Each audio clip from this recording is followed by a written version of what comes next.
This El Paso History TV program is underwritten in part by the Hunt Family Foundation, an El Paso charitable trust that supports our local community.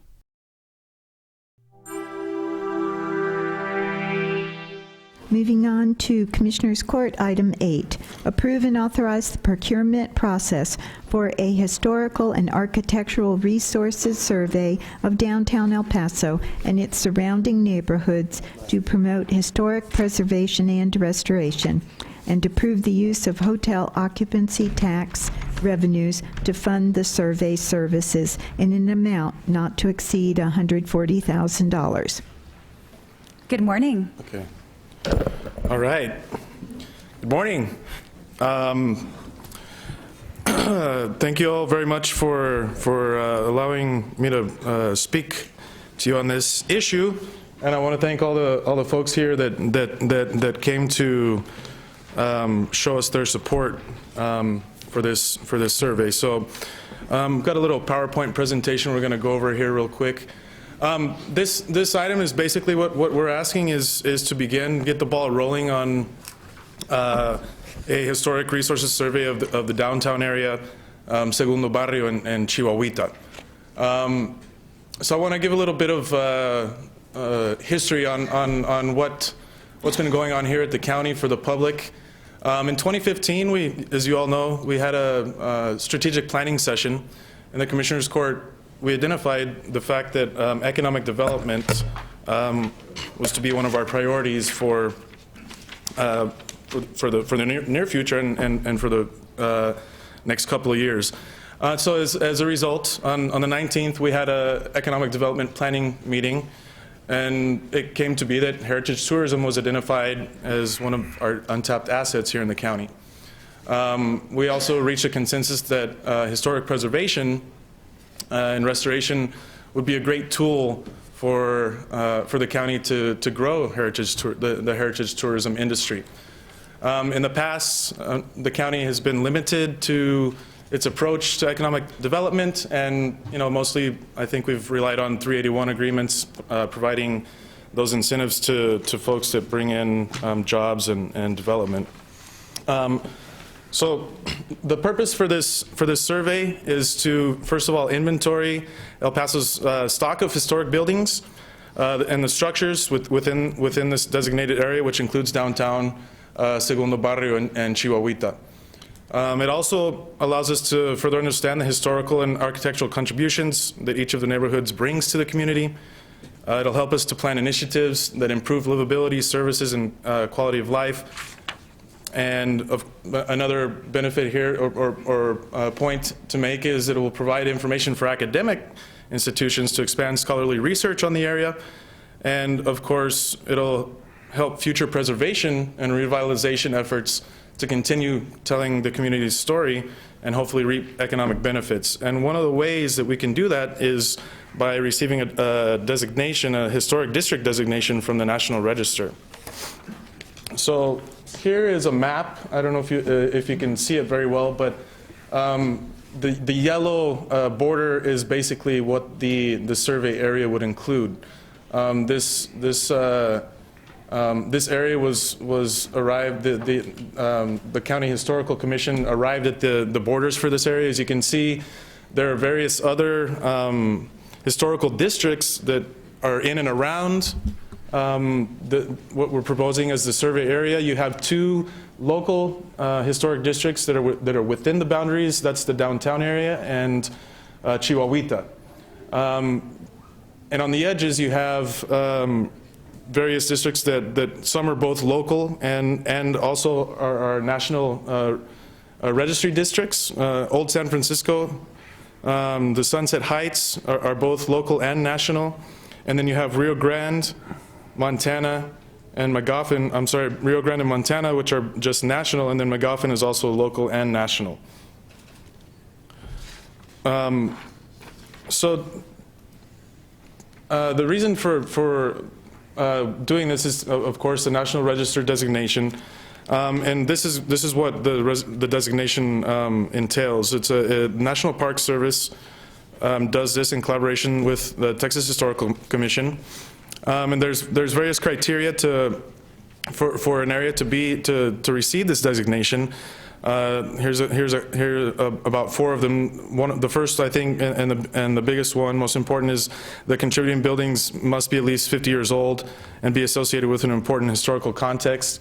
There has to be a significant concentration or linkage, continuity of the sites, buildings, structures, or objects united historically or aesthetically by the plan or physical development.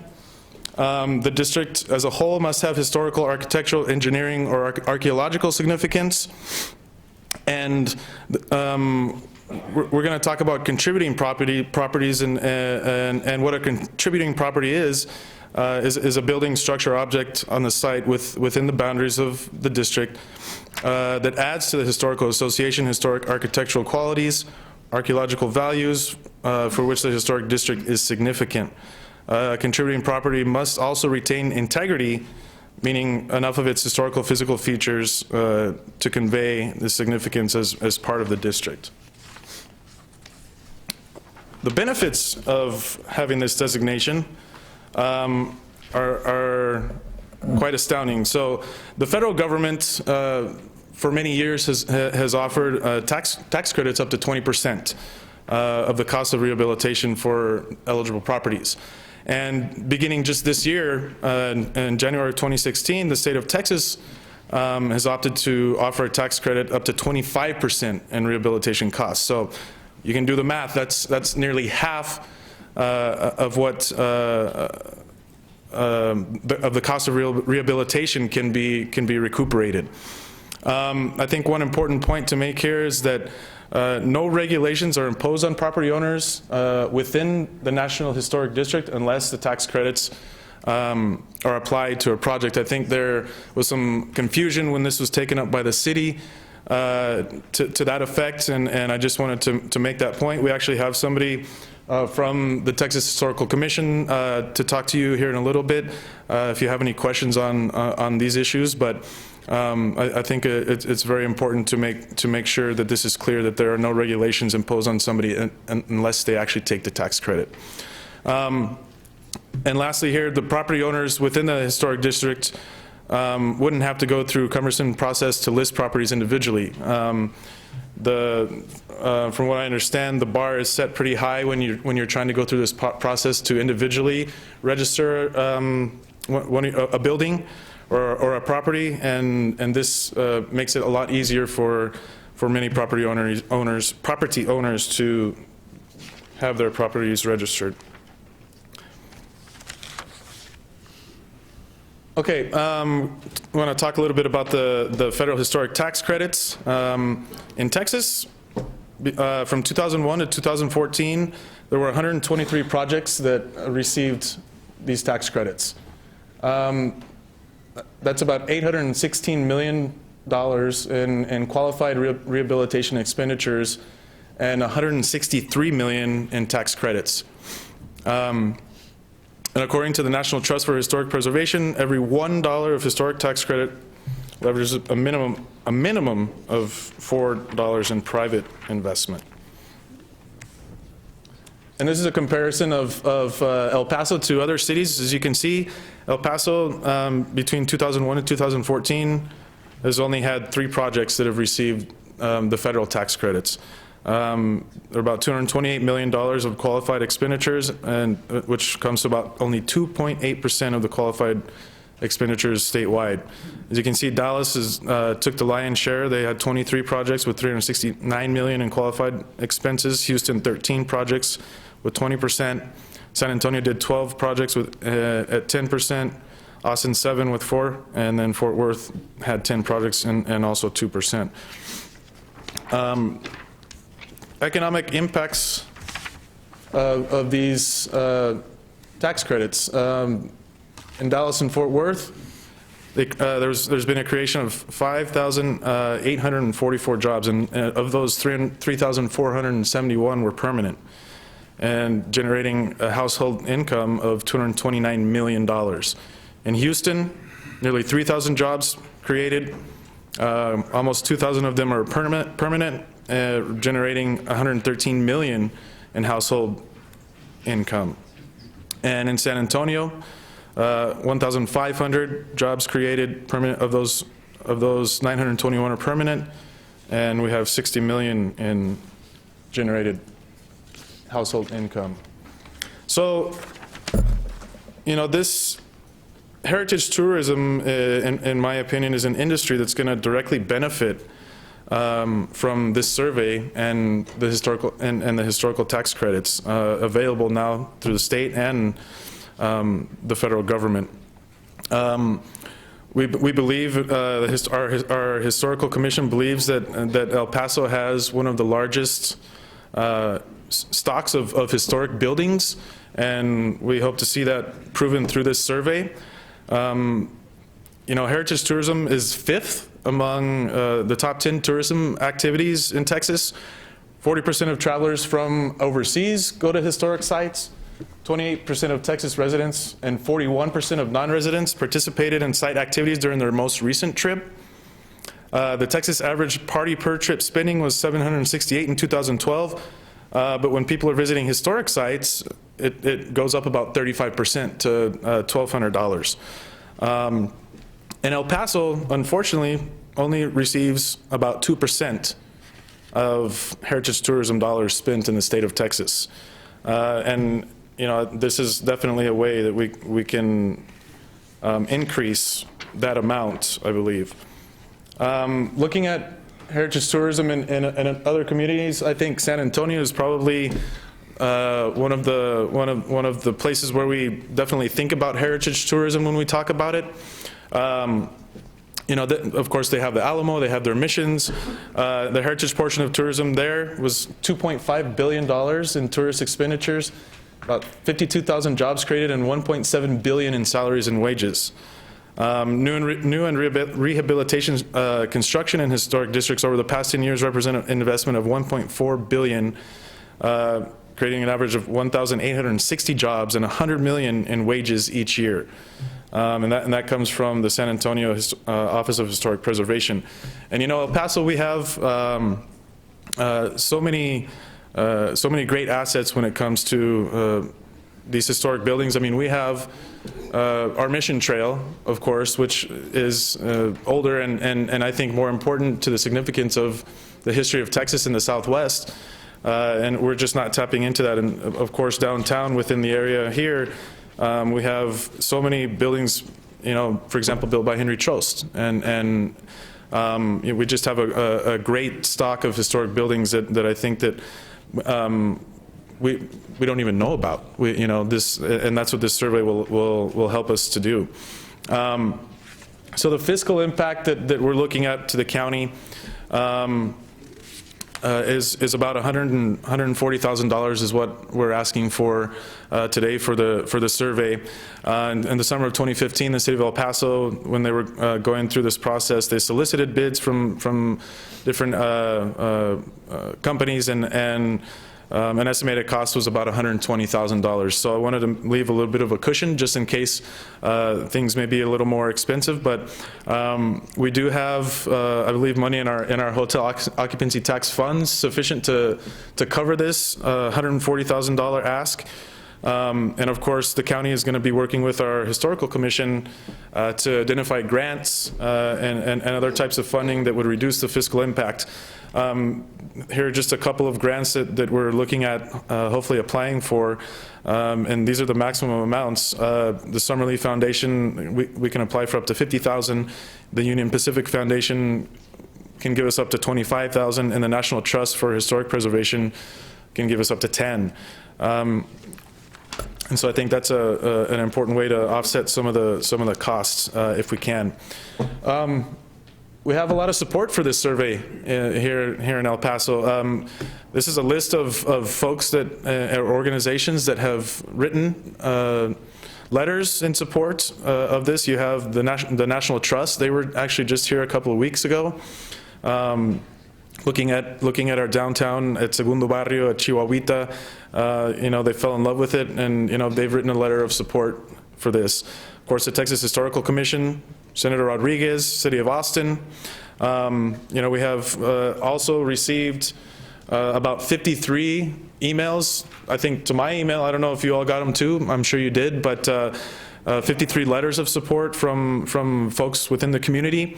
And I just was given a letter from our city representative, Peter Schwartzbein, who says that he would like us to pass this as well.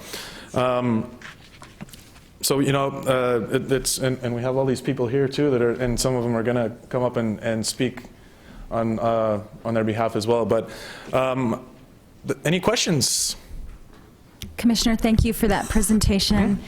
Members of the court, anyone have any questions before I begin calling on members of the public who signed up? Okay. All right. Thank you, Commissioner. Thank you. Okay, we have a little over a dozen folks who signed up, and our Commissioner's Court clerk will let you know when your time is up. But I will call out 3 names at a time so that you know who's coming after whom, okay? Our first speaker is Brad Patterson. He will be followed by Bernie Sargent, who will be followed by Dr. Max Grossman. Good morning, sir. And the time limit is 3 minutes. Okay, I just wanted to clarify that. I appreciate the Commissioner's Court invitation to come and answer questions. I can try to pare down my remarks if you want to keep it within that time frame. I know that your time is valuable. I am Brad Patterson. I'm Director of Community Heritage Development for the Texas Historical Commission. My background is architecture and historic preservation. I've been with the agency for about 20 years, actually over 20 years now, in a variety of different positions, including involvement with the federal tax credit program, overseeing the staff who manage that, as well as a lot of other capacity. Currently, I oversee our Community Heritage Development Division. We work to provide citywide, countywide, and regional efforts for historic preservation to create infrastructure within communities on a large scale rather than individual projects. That includes our Texas Main Street program, our heritage tourism efforts, and our certified local government program for county historical commissions. I applaud the county's interest in taking up this project and doing a National Register survey and potentially creating 1 or more National Register districts. There are 100 National Register districts in or around downtowns across the state of Texas, and that's in about 9 different communities. There, in the top 10 cities, we have Houston has a small National Register district that encompasses about 15% of their downtown. Dallas has a very large district that encompasses virtually all of their historic downtown, and they actually enlarged that at the request of city officials and development personnel, property owners, in order to be able to better take advantage of tax credits that are available. San Antonio has multiple districts. Austin has multiple districts in their downtown. And then the list goes on. Below population-wise, Corpus Christi is currently looking at doing a downtown National Register district. Counties are involved in these survey efforts. Travis County, Comal County, both in Central Texas, have been spending, they have completed county-wide surveys. They've done every area of the county unincorporated within those 2 communities. Travis is just finishing up, Comal has. Now they're looking to actually nominate individual properties and communities within those areas that they surveyed. So it's not unprecedented for a county to take this kind of initiative, and I applaud that. I want to emphasize some things relative to National Register, what it is, what it isn't. The Commissioner talked about some of the eligibility, so I'll skip through that. It is basically buildings have to be 50 years or old or older, and they have to retain integrity. So they have to be able to convey what about them is historic. National Register carries by itself no restrictions on private property. It has some impact on federal undertakings, but for private property, there's no restrictions. It doesn't prevent anybody from tearing a building down. It doesn't prevent them from alteration, doesn't require certain kind of colors, all those kinds of things. If they take advantage of it, it's a great opportunity. The tax credits are available now in the state of Texas. 45% of the rehabilitation costs on a project can potentially come back to an owner in tax credits. The investment community, the development community that's been working in other states around the country is now extremely interested in working in the state of Texas. And the numbers are astounding. We have $622 million of projects in the pipeline just this past year in the state of Texas because of the new credits. I have lots more I could say, but in deference to the time, I'll answer any questions you might have about National Register, what the district does or doesn't do, how this process would actually play out. Thank you, Mr. Patterson. Does anyone have any questions for Mr. Patterson? No? Okay, we really appreciate you being here. Thank you. Thank you. Our next speaker is Bernie Sargent. He'll be followed by Dr. Grossman, who will be followed by Melissa Arras. Good morning. Good morning, Judge, Commissioners. Thank you so much for this opportunity to once again stand before you representing the El Paso County Historical Commission. Could I ask the commission members that are here today stand? I hope this is not an official meeting, but we have more than two together here. But I want to thank them for taking Just time out. don't talk to each other to violate open meetings or anything. That happens later when we have our meeting. We don't talk to each other. But I want to thank them for being here. Now, could I see everybody who's here in support of this amendment? Please stand. Let's give them a round of applause. Yeah, that's great. I think this is a wonderful opportunity, and I really want to thank Commissioner Stout for taking lead on this and for the judge for helping out and everyone else that's been on board with this project. I think the exciting thing about this, and the folks that have spoke before me and will be speaking after me will address some of the more financial terms and so on and what goes on, but I'm looking at it in addition to that, to the heritage aspect. For instance, we've got the El Camino Real de Tierra Adentro, which starts down on Chicken Ranch Road, heads through the Presidio, through the Missions, and then ends up in our little historic Anthony. And it is historic. There's some things about Anthony that we want to develop. We also have the Chihuahua Trail, which emulates part of the Camino Real de Tierra Adentro, which travels from Santa Fe down into Mexico, followed also by the natives that lived in the area that traded with the various clans that lived along that border. We also have the Butterfield Trail that goes through El Paso County. That, too, will be a national trail within the next 2.5 years. So we'll have 2 national trails coming through El Paso, which brings people into the communities of Clint, Fabens, San Elizario, all the way up to Anthony. We also have the railroads in 1881 that came through here. Tremendous history with the railroads. And then recently we had a convoy of vehicles that served during the post-World War I all the way up through Vietnam Wars that traveled the Bankhead Highway, the first concrete road from coast to coast, and it came through El Paso.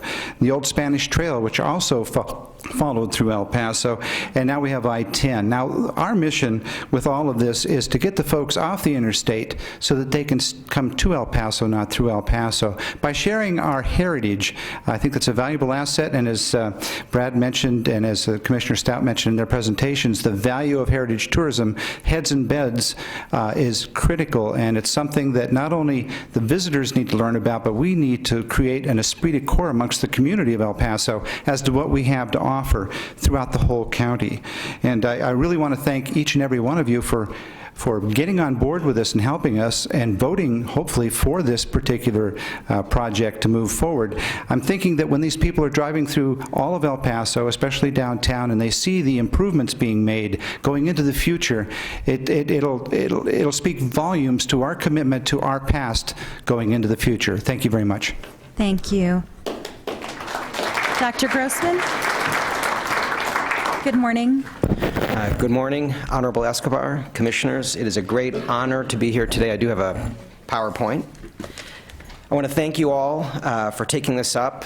This has been in the works for years. I have a committee of 29 professionals, my Architectural Preservation Committee, which is part of our Historical Commission, which, of course, is run by 21 commissioners. It's an amazing group.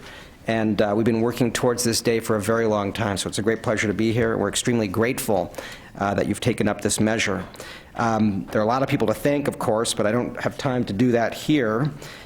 You've seen the list of people who support this project. I just want to reiterate, we have some of the largest developers in El Paso, including Lane Gaddy, Madi Nair, Alejo Restrepo, Gil Kimmelman, Joe Nebhan, Roger Brown, and many others.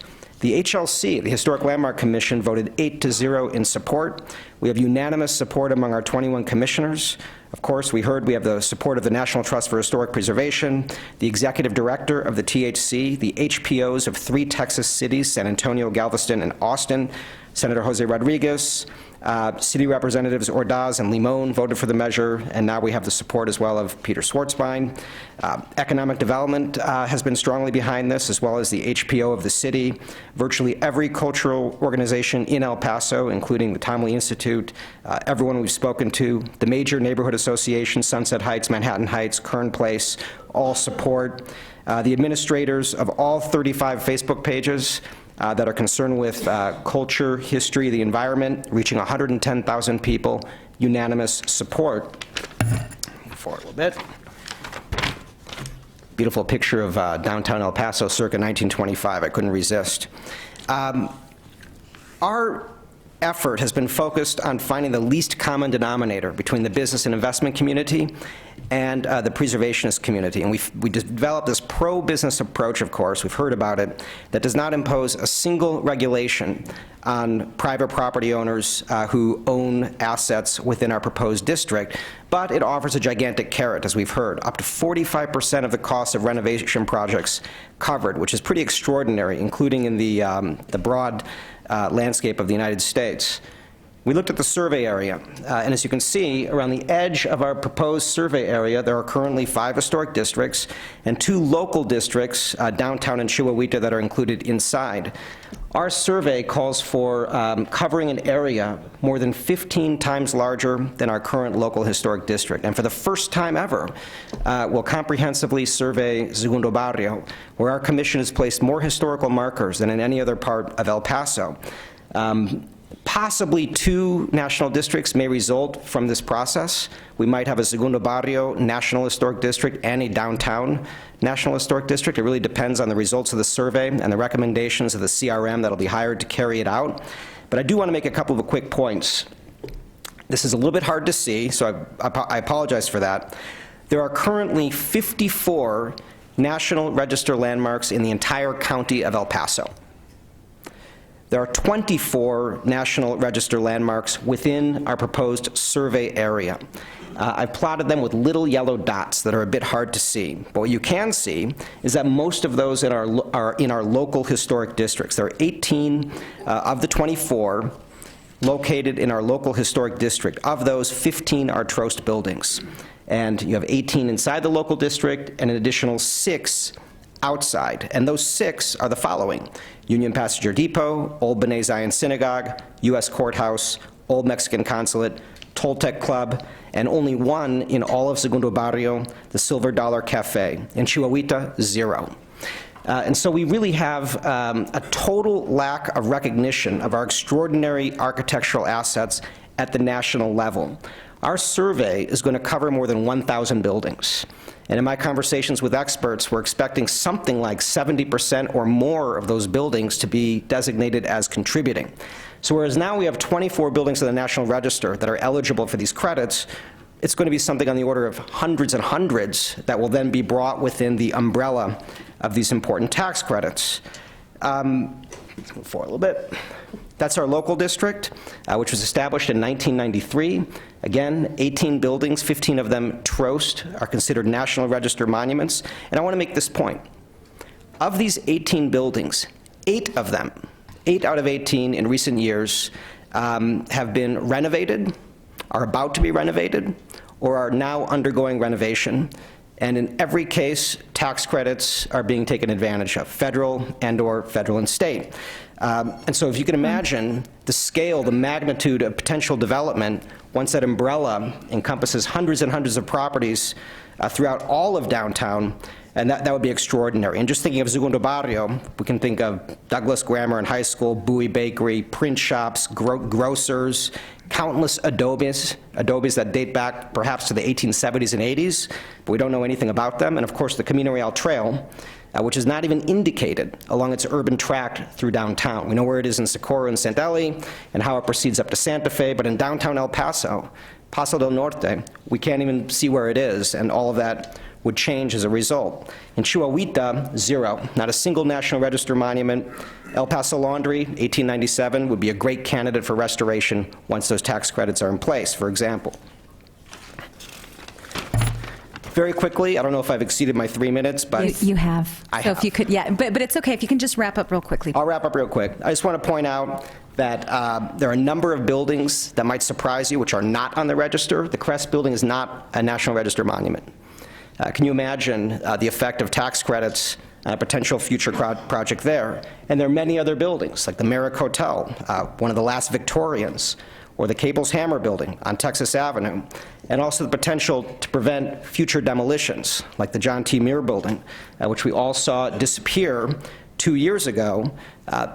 Demolitions like this might be prevented in the future if tax credits make such demolitions undesirable and tilt the balance in favor of architectural preservation. And finally, I just want to point out, just citing one building in particular, the Gateway Hotel, owned by the Yun family, was almost demolished a couple of years ago. The Buildings and Standards Commission gave it a reprieve. Thankfully, Jennifer De La Rosa submitted a letter in support of this process. This is a typical situation where we have a building not in the local district, it's within our survey area. It would be very difficult to qualify that building for the National Register because its cornice has disappeared, it's been changed physically. But within the context of a National Historic District, it would pass muster almost certainly, along with hundreds and hundreds of other buildings. And we would learn all about buildings like this. For example, this was where Trost and Trost had its first office. This is where the Mexican Revolution was planned. This is where Pancho Villa stored some of his gold and where payments were processed for ammunition during the Revolution. And then where Charles Bassett established a hotel, where 2 films, The Getaway and Glory Road, were filmed. And that's just one building. And you can imagine when we take full stock of our architectural assets throughout our downtown area, how much fodder that'll provide for tourist brochures, for scholars, and so on and so forth. Above all, it's an economic plan that we are convinced will drive our economy forward and eventually return us back to the glory days of a vital, active downtown. Thank you so much. Thank you, Dr. Grossman. Melissa Ara, followed by Troy Ainsworth, followed by Morris Brown. Good morning. Good morning. Hello, Commissioners. My name is Melissa Aras. I have a Master's of Arts Administration from Claremont Graduate University, and I've recently returned to El Paso to found the Texas Trost Society, and I am now its Executive Director. The Texas Trost Society's mission is to promote the legacy of Henry C. Trost and educate the public about the architectural patrimony of our region. Today, first I wanted to thank you for allowing all of us to come here and speak in support of the survey, which is an important issue for so many of us.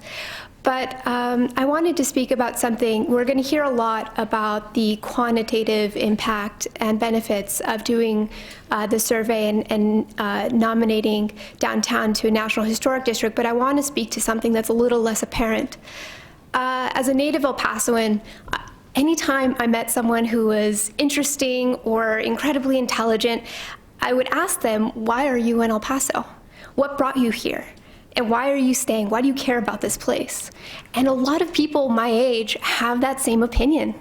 And I think that's changing now, but you know, I constantly hear about, oh, it's so good to have a young person in the room. You know, if I go to the County Historical Commission meetings, I'm the youngest person there, and people are amazed that I've returned, because there is this brain drain. Because it is very difficult for people my age and a lot of other native El Pasoans to perceive the value of this place.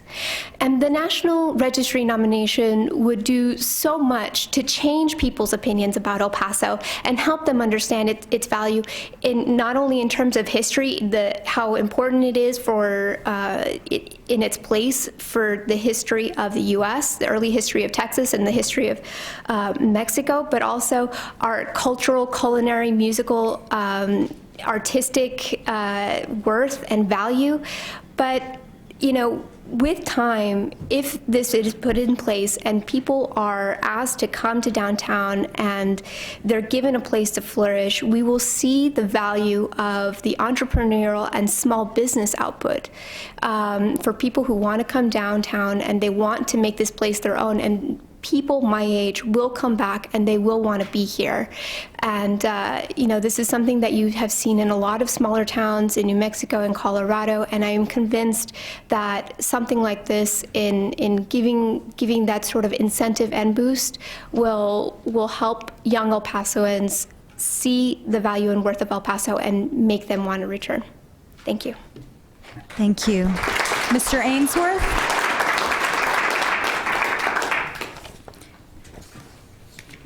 Good morning. Honorable Escobar, Commissioners, thank you for a few moments of your time. I am here to speak very briefly in support of the proposed undertaking because, as we've heard in several very good examples, both on the intrinsic historical side, we've also heard about the economic impact, the potential for a positive economic impact that Brad and Dr. Grossman in particular identified. Now, Bernie, of course, stole a lot of my thunder by talking about the Camino Real, but that's fine. In my previous life, for a period of 3 years, I had the opportunity to serve this community as its historic preservation officer. Currently, I am serving as the executive director of the El Camino Real de Tierra Adentro National Historic Trail Association. And where I live, just south of Albuquerque, I live at the crossroads of two major historic routes. One you're very familiar with, of course, the Camino Real, and the other one, Route 66. Here in El Paso, Ciudad Juarez, we have a great historic resource, the Camino Real. Now, this proposed undertaking has very little bearing, actual bearing, on the Camino Real. However, currently, the National Park Service, County of El Paso, other entities here locally are working together to install more than 200 signs that indicate, just as Bernie mentioned, getting people off the interstate and stop going through El Paso, but coming to El Paso. And the purpose is to mark the route of the Camino Real. There are two major events in my mind in which why this city developed as it did: the Camino Real and the arrival of the railroad in April of 1881. So many buildings are more associated, of course, with the development of El Paso after 1881. There's very little evidence of the Camino Real's impact here. However, that is about to change. In the end, we're talking about economic value, we're talking about building communities, we're talking about strengthening our community. All of this is wonderful, and it's necessary. But we're also talking about people, the stories of people, and the rich, multi-layered history here in El Paso. Your support is tantamount to making sure that these stories are not forgotten. They are embodied in our built environment and in our historic sites. And it is very important for us to remember that and to make El Paso, Ciudad Juarez, the entire county, this micro area, a major portion of the overall history of the Southwest, of northern Mexico, of the state of Texas. I strongly encourage you all to support today's vote. Thank you so much. Thank you, sir. Mr. Brown? And Mr. Brown will be followed by Daniel Carey Whalen, Joe Nebhan, I hope I did not mispronounce that, sorry, and Adair Margot. Good morning. Good morning, Judge and Commissioners. Thanks for inviting us here today. I want to tell you that opening invitation that you had was very pleasant. I really appreciate it. I moved to El Paso. I'm a local architect. I moved to El Paso in 1978. Had an opportunity to be the chair of the Historic Landmark Commission for the city of El Paso for 7 years. I've been honored as a fellow in the American Institute of Architecture for teaching the importance of historic preservation. I teach for Texas Tech University College of Architecture. Currently, for the past 7 years, we have our program in the train station, and the students go through there and get their junior and senior year and get a Bachelor of Science in Architecture.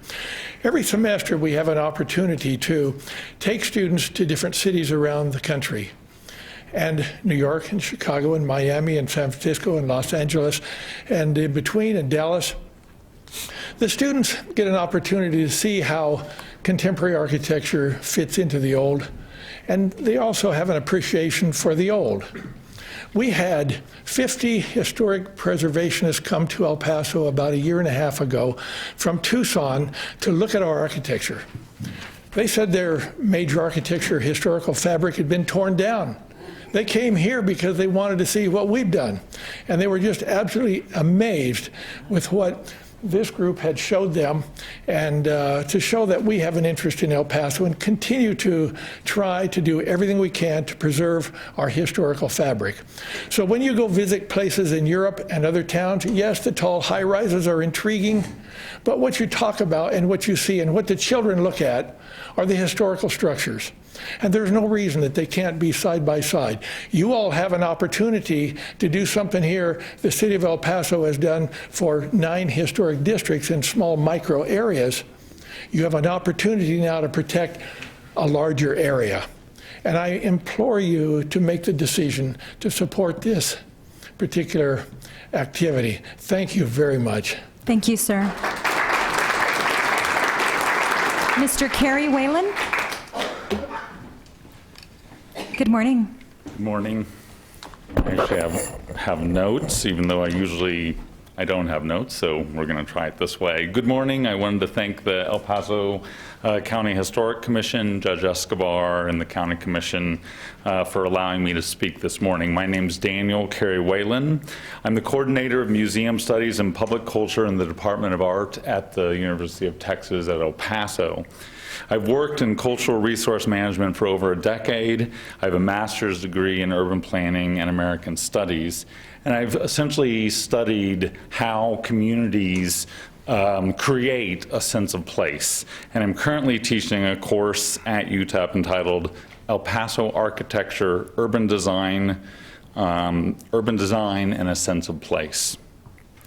Today I wanted to talk to you about what a lot of folks have been talking about today and will continue to talk about, but the importance of El Paso's urban fabric, the cultural heritage tourism, the importance of, the importance of cultural heritage tourism, and the future of our city. Last fall, for the Tom Lee Month, Adair Margot brought historian and preservationist J.P. Bryan, among other things, he's a historian and preservationist, from East Texas to talk about the importance of El Paso's urban fabric to the state, to the region, and to the nation. In his presentation in the Mills Building, the restored Mills Building, as you all know, Mr. Bryan spoke of Tom Lee and Henry Trost, 2 of El Paso's giants. Mr. Bryan said, and I quote, "This city has a treasure trove of Trost buildings. You have more Trost buildings than any other city in the United States. It's like someone saying, I don't have 1 Mona Lisa, I have 50. Yet J.P. Bryan is not the only one from outside of El Paso that praises our urban fabric.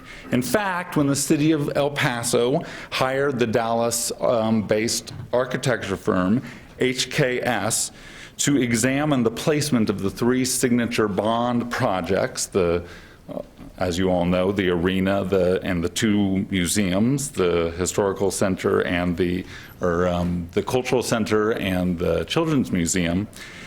They were looking for the placement of those signature bonds, but the consultants gave a list of downtown's assets. One of these assets was the amazing downtown structures that were left extant that we've heard about today, i.e. the urban fabric.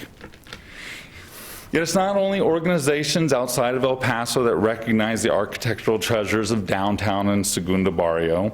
It is groups in El Paso such as Senator Rodriguez's Heritage Tourism Committee, Museo Urbano, El Paso County Historical Commission, property owners such as Joe Nebhan. Time. I'm having a time, okay, just a second, and Len Gaddy.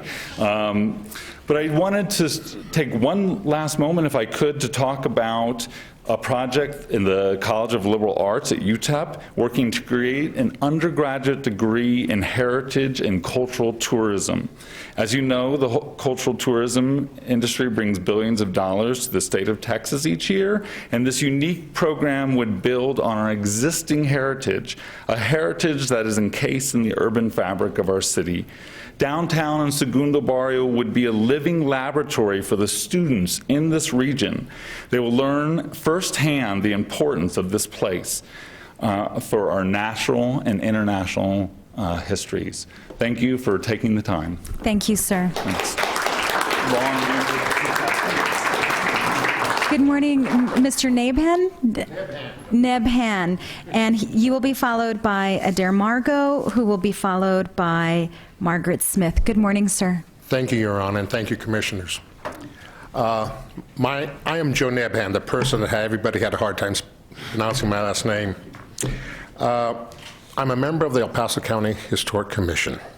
I am also a property owner, an investor within the proposed historic district. I own the Gardner Hotel. The Gardner Hotel was the longest continually operating hotel in the city of El Paso. My grandfather purchased it right after World War II. My father took over in '62. I've run the hotel since 1981 till just a few months ago, when my daughter and my son have taken over the management responsibilities. I also am the largest residential property owner in Chihuahuita, and also own the historic Earl Francis apartments on Virginia and Arizona. And I want to go and encourage all the commissioners to approve of this spending.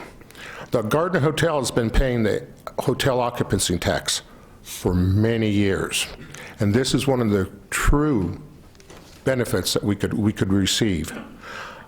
In 2012, I did a facade renovation of the Gardner Hotel, and it has blossomed. Our tenants include the Pot of Foo, the Craft and Social, the Pizza Joint, the 8½, and just recently opened 2 weeks ago, the Speakeasy, El Paso's basement jazz club, just opened. And I want to go and encourage you again, please pass this resolution. It says it'll be money well spent for the prosperity of El Paso. Thank you. Thank you, sir.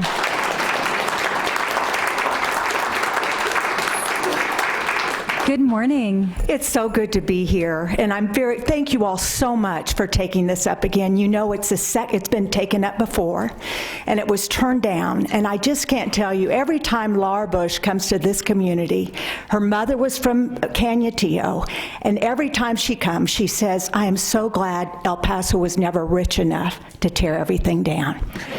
And J.P. Bryan, who's been mentioned here, he's the one who bought the Gage Hotel in Marathon, Texas. He bought this little dusty hotel. He didn't know anything about it. He did the research. He found out it was Trost. It is the least of Trost buildings, the least. And he bought it for $30,000, and now it's a $4 million enterprise. And he not only has brought that hotel, which is a destination, fine chef, the White Buffalo Bar. I mean, people go there as a destination. And it's, as I say, a $4 million enterprise. He brought a whole town to life. In fact, JP, when he was here last time, he made this comment. He said, you know, I've never been in a community that has so many assets that are so underutilized. And then I thought, I was so thrilled when Max called me that you all were considering this, because the effort really for this inventory, it came from outside of El Paso. It's like people saying, you all have great stuff. People who came from Tucson paid $1,500 to be part of that trip. To walk downtown and look at Dusty, a lot of rundown buildings, but looking at the potential and the beauty and the details and imagining what was inside. And we at the Tom Lee Institute, we're getting ready to start an ambassadors program. We have 5 student interns from UTEP. One of them just graduated, summa cum laude from the university, did a paper on Tom Lee. She'll come back next year and present it. But he lived here. He was born here. His dad was mayor. He walked these streets. He met Jose Cisneros, who worked in the White House, who watched him do his courthouse mural in the federal courthouse in 1938. He introduced him to the librarian who gave him his first show in the Carnegie Library. Enrique Alferez, who worked in the Banner Building, was a poor immigrant who worked in the fine art shop there, met Tom Lee. The Kiwanis Club here raised enough money to send him to Chicago, and he became a very significant sculptor in New Orleans. And there's a book now being written by someone in New Orleans. But we're working with Melissa Adas to put pictures of some of these people in these buildings so we begin to understand what went on in them. In fact, it was JP when he was here, and I'm going to end with this. He's the one who gave Melissa Adas, who had to graduate, wanted to come back here, but she was too afraid to try to do it on her own. How do you start a Trost Society? I had some experience when she was young, just graduated. He funded her first year salary to start the Trost Society. So I'm grateful to the Commissioner Court as El Pasoans to say we're going to step up and recognize our assets and move ahead from here. So thank you all so much, and thank you, Commissioner Stout, for your presentation. Thank you.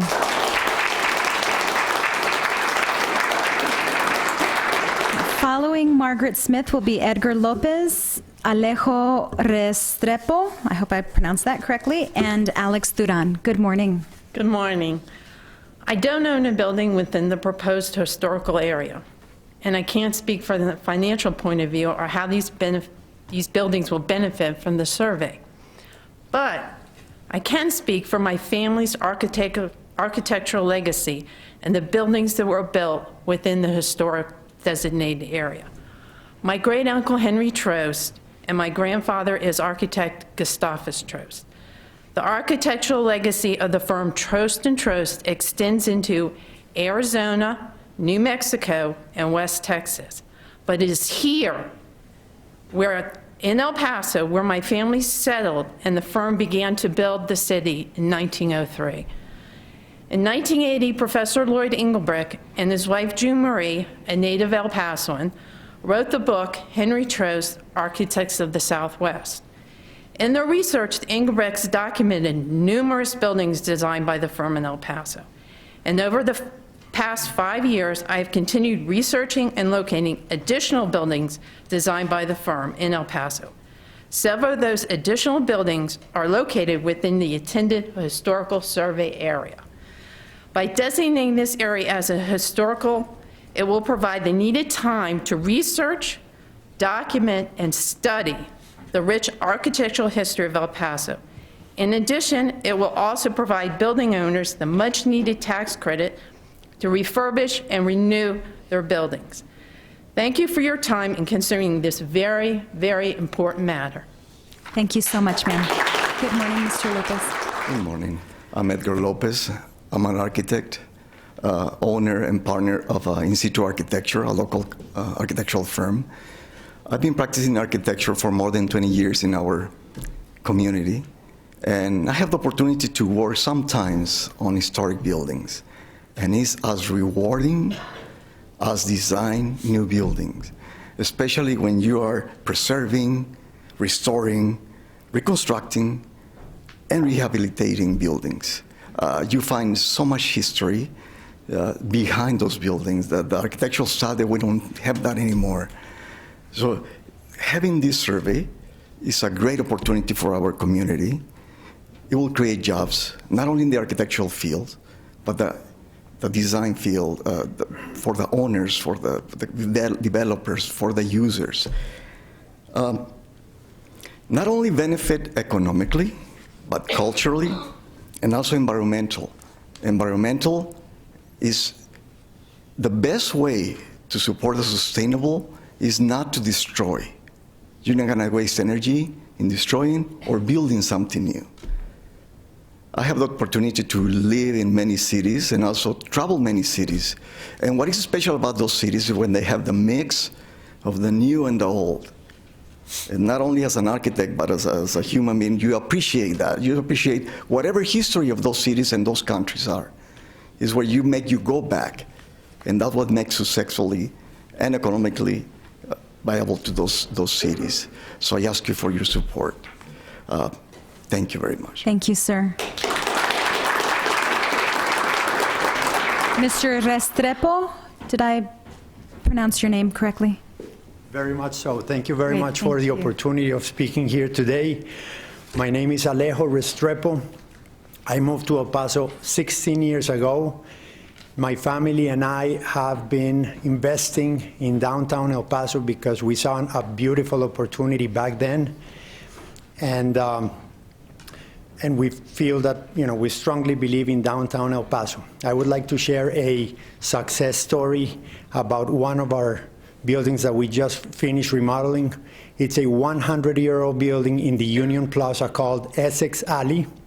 This building is a mixed-use building with some commercial area and 13 residential units upstairs. In about 2 months since we started leasing the residential units, I can happily report that they are completely full, and we also have a waiting list of people wanting to live in this building. This proves that there's, people wanting to live, play, and, spend money and have fun, in downtown El Paso, and that's why I totally support the National Register designation, and I urge you to all, support it very much so, because it's going to impact El Paso, downtown El Paso, in a very positive way. Thank you. Thank you, sir. Our final speaker is Mr. Duran. Good morning, sir. Good morning, Honorable Commissioners, Judge Escobar. My name is Alex Duran, and I'm here. I'm an administrative aide for City Rep Peter Schwartzbein. Unfortunately, Rep Schwartzbein couldn't be here as he has agenda review this morning. Representative Schwartzbein would like to thank the El Paso Historical Commission, specifically Mr. Max Grossman, Mr. Bernie Sargent, he has a letter. Honorable Commissioners, thank you for the invitation to provide testimony in support of the county's decision to fund this long-awaited historical grant survey. As a citizen and civic activist involved in the El Paso streetcar project for over the last 5 years, I, with others, aided thousands of supporters to petition for this icon of cross-border transportation to return.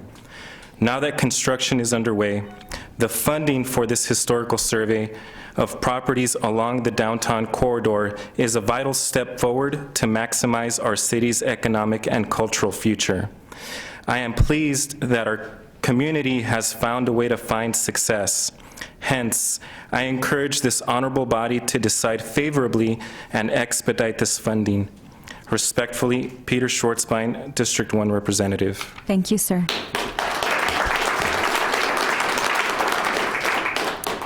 Commissioners, anything that you would like to add or say, or any questions that you'd like to ask?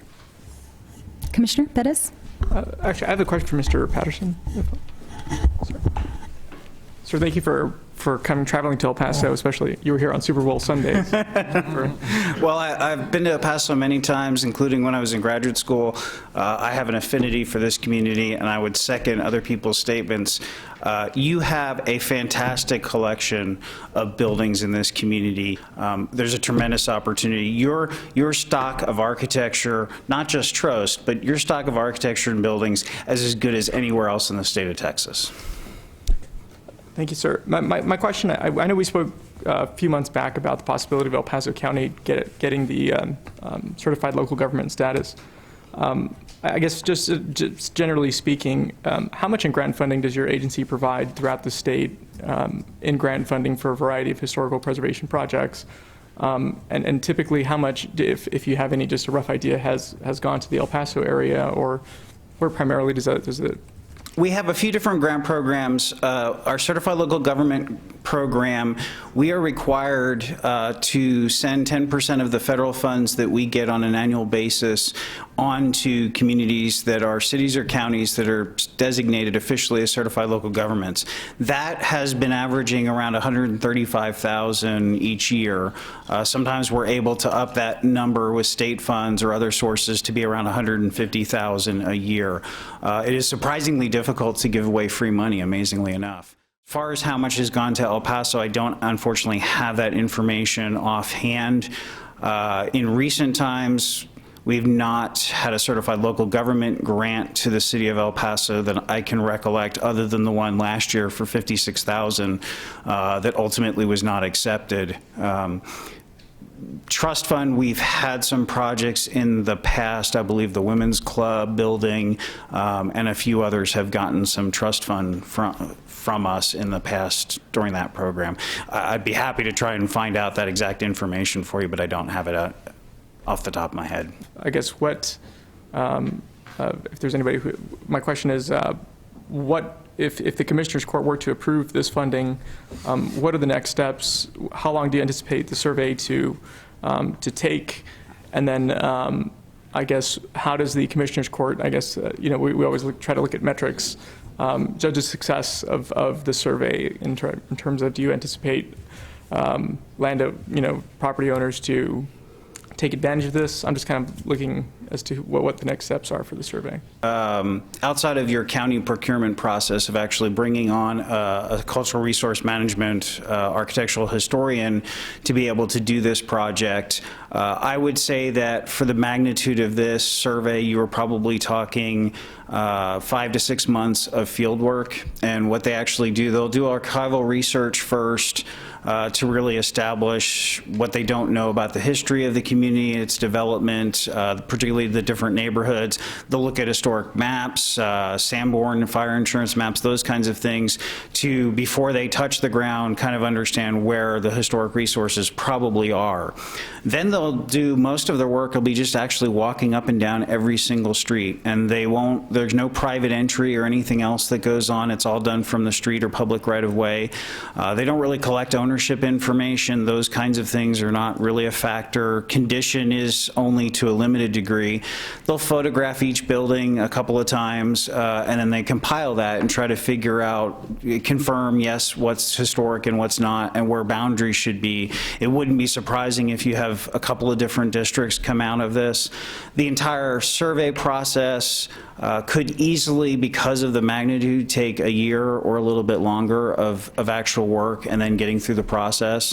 One thing I want to stress is that there should be and will be public meetings as part of that, and the county should make sure in its contract with any firm that public meetings are part of it, and that they also meet with different constituencies, so neighborhood associations, downtown associations, those kinds of things, to help explain to those folks exactly what's going on in advance, and then ultimately present to the Commissioners Court and to the public what the findings have actually been.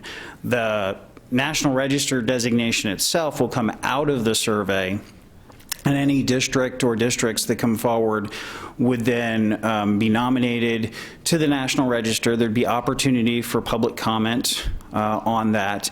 And so long as there's not a majority of property owners that object to the National Register designation, it would continue forward and go to the National Register, go to our State Board of Review, which is a professional board of review that we have as an agency, and then on to the National Park Service for the final approval and designation of National Register. And again, it's all honorary, so in most cases, once we've been able to explain what National Register really is, any of the understandable initial opposition usually goes away. I have a question. Okay. You mentioned earlier there was a $56,000 grant that was on the table that was not accepted, but I don't see it listed here as a possible one to get now. Is that now off the table completely, or there's no way to get that? That particular $56,000 is in fact off the table. The city had asked for $50,000. We felt so strongly that it was important to do that we scraped together everything we had at that moment, which was $56,000, to be able to award to the city. There are significant time constraints on that funding, and so we actually had to repurpose that amount, especially since it took a while for the city to ultimately turn down the funds. We were even in a more difficult position to try to repurpose that. So we have repurposed that. It's not available for this project. The other issue is that the county is not a certified local government, and those funds are required to be passed through to a certified local government. Oddly enough, it could work the opposite way. If you are a certified local government in the future, you could apply for funds on on behalf of one of your communities or a nonprofit or somebody within your constituency, but it doesn't really work it doesn't work in the other direction. So the ultimate recipient, in the future could be one of your other communities, neighborhoods, that kind of thing. But you'd need to become a certified local government first for us to be able to actually award funds to or through El Paso County as a body. So if at some point the county becomes a CLG, and this process is, you said, going to take more than a year, and we become a CLG within that time, could we possibly apply for grant money to help pay for this survey? You wouldn't be able to apply for money to help this specific survey because under federal and state law, we can't make grants for things that are already contracted and underway. However, you would be eligible to apply for funds in the future, and I will say again that good projects rise to the top of those lists pretty easily. There may be some things that come out of this survey that could actually go forward. So this survey may find multiple different districts, and maybe within the budget, the NR nomination for one reason or another can't go forward with one of those districts. It might be able to apply for that, or there might be some specific landmarks that are identified that are deserving of designation on their own. Or some adjacent areas. You could have a core that becomes a National Register district through this process, but there's a few different buildings that are outside of that, but very important to be recognized and preserved, and you might not have the budget to do an NR nomination for those, and you could come back to our agency for one of the different programs to be able to do those specific buildings. A question that may sound like a silly question, so forgive me, but Troy Ainsworth earlier in his comments mentioned that the Camino Real Trail is lost through downtown. Mm-hmm. Obviously, it's not a structure, it's not a building, but it is landmark-ish. Could that be part of the survey/study, kind of an analysis of where buildings were built on the trail or the route, or is that not appropriate for a survey like this? It would definitely enter into the context. So when the researchers are kind of establishing how they're going to tackle this district, what they're looking for, I would expect that the Camino Real would be one of those elements that majorly contributed to the development of El Paso. Then through the survey process, they would attempt to identify any resources that have survived, that have some connection to that trail. And I don't know how much or how little of that is in the actual survey area. Obviously, we know where the Mission and the Presidio and those things are outside of the survey area. So I'm not sure what the results would be of that, but it would be one of the things that I would expect the historians to be evaluating as part of that. Okay, thank you. You're welcome. I think that's it for our questions for you. And absolutely, thank you for traveling to El Paso to be here with us today. I'm happy to do it. And this, if you pass this, I would say that, this puts the El Paso community and the County of El Paso at the forefront of these efforts among your peers. So, thank you. Thank you.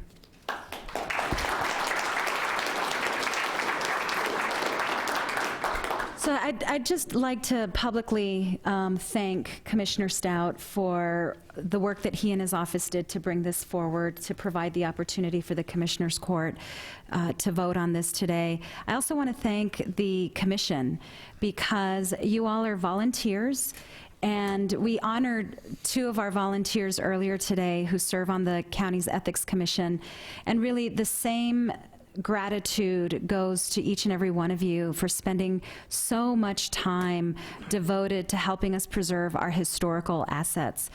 I am a huge fan and proponent of historical preservation. This year my home will have its 100th birthday, and so I really value structures And I feel incredibly lucky that my children grew up in an historic home and in an historic neighborhood. They have definitely a very special perspective about El Paso as a result of growing up in that kind of neighborhood and in that kind of structure. And we so honor that house because it is remarkable and different, and they're just not built that way anymore. I also want to publicly thank and acknowledge the Commissioners Court and our staff, because I know that the Commission did a tremendous amount of work. But I'm really proud of the Commissioners Court. Commissioner Stout mentioned in his opening remarks in that first slide that the Commissioners Court, for the first time, is wanting to aggressively pursue economic development. And within that pursuit of economic development, each and every one of us has recognized and has articulated our commitment to historic preservation and heritage tourism within that context. And this started with conversations we had last year, as Commissioner Stout mentioned, and really kind of became far more focused in our economic development strategic planning session earlier this year. And the reason that we're able to have these conversations and pursue something this worthy is because of the work that the court has done and that the staff has done to really create an organization that has the capacity to do it finally. And I'm very proud of the journey that the county has been on to get to this point, to say we have the capacity, we have the ability, but I'm even prouder of my colleagues who have an incredible respect for the community they serve, and I'm so proud of each and every one of them and of the commitment that they bring every week and every day to the county and saying, what can we do to improve the county? We've done a lot to improve our organization. Now let's turn our focus outside of the organization. What can we do to improve the community? And it's been such a privilege to have those conversations with them and to have that dialogue. And now to be able to work collaboratively with all of you on this, on what we've been talking about, is really extraordinary. And it's very, very special. So thank you all very much for the work that you've put into it. We're going to need your commitment and your help going forward, because the perspective for the Commissioners Court goes beyond the downtown boundaries. And we have Suki Ramos in the audience, who has long been a proponent of preservation and enhancement of the Mission Trail, and you have an incredible advocate in Commissioner Perez. We have talked so much about county line to county line historic preservation and heritage tourism. Commissioner Haggerty talking during one of our meetings about the lost opportunities that the community and former community leaders have walked away from. And Commissioner Leon also with that same kind of passion, and just so appreciate your leadership as well, Commissioner Stout, for pushing on this and working on this. This is a very proud moment for me to be a part of this vote. So thank you all very much. Commissioners, anything you'd like to add? I'd just like to thank once again those of you that came here to show your support, those that came from out of town as well, Ms. Smith, Mr. Ainsworth, and of course Mr. Patterson. Thank you for coming in and providing testimony for this item. I think this is one of the coolest things that we get to do as a commissioner, as Commissioners Court, and I think one of the most important votes that I'll probably take in my career, and I'm just very happy to have this opportunity. So thank you all very much, and thank you, Judge, for your unwavering support as well.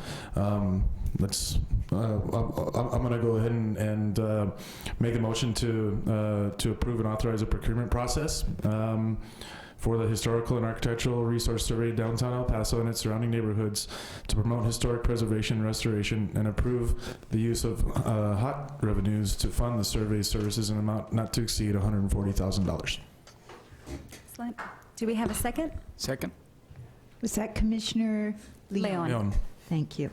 Commissioner Perez? Aye. Commissioner Leon? Aye. Commissioner Stout? Aye. Commissioner Haggerty? Aye. Judge Escobar? Aye. Motion carries. Thank you all so much.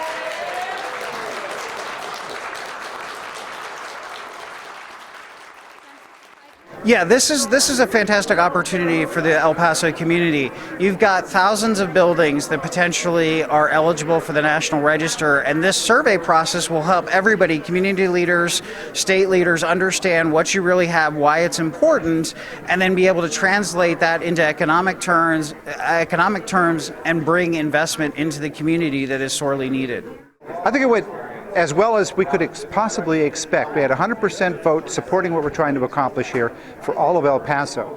You know, El Paso, the city of El Paso with its survey will be the gateway to heritage tourism throughout El Paso County, starting with the Missions and the Presidio, working their way to Anthony. I mean, it's just unbelievable, and I'm so proud of this Commissioner's Court for taking the lead on this and actually moving forward and working with the County Historic Commission and all the supporters that we have, the great educators like Morris Brown and all these folks that are helping us out so that we can share with the world what we know. This El Paso History TV program is underwritten in part by the Hunt Family Foundation, an El Paso charitable trust that supports our local community.